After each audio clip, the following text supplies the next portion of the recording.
শাক আছিলে, সেয়েহে উঠাই আনিলোঁ। আজিৰ বিশেষ আইটেম ভাবিলোঁ আপোনালোককো অকণমান দেখুৱাওঁ।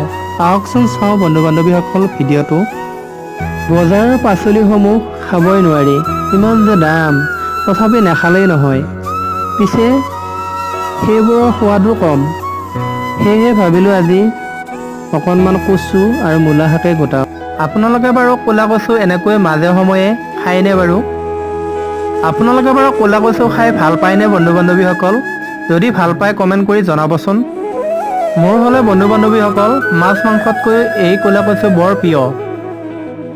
ক'লা কচুত হেনো আইৰণৰ মাত্ৰা যথেষ্ট পৰিমাণে থাকে আৰু হেনো ৰোগ প্ৰতিৰোধ ক্ষমতাও থাকে। আজিৰ ভিডিঅ'টো ইমানেই।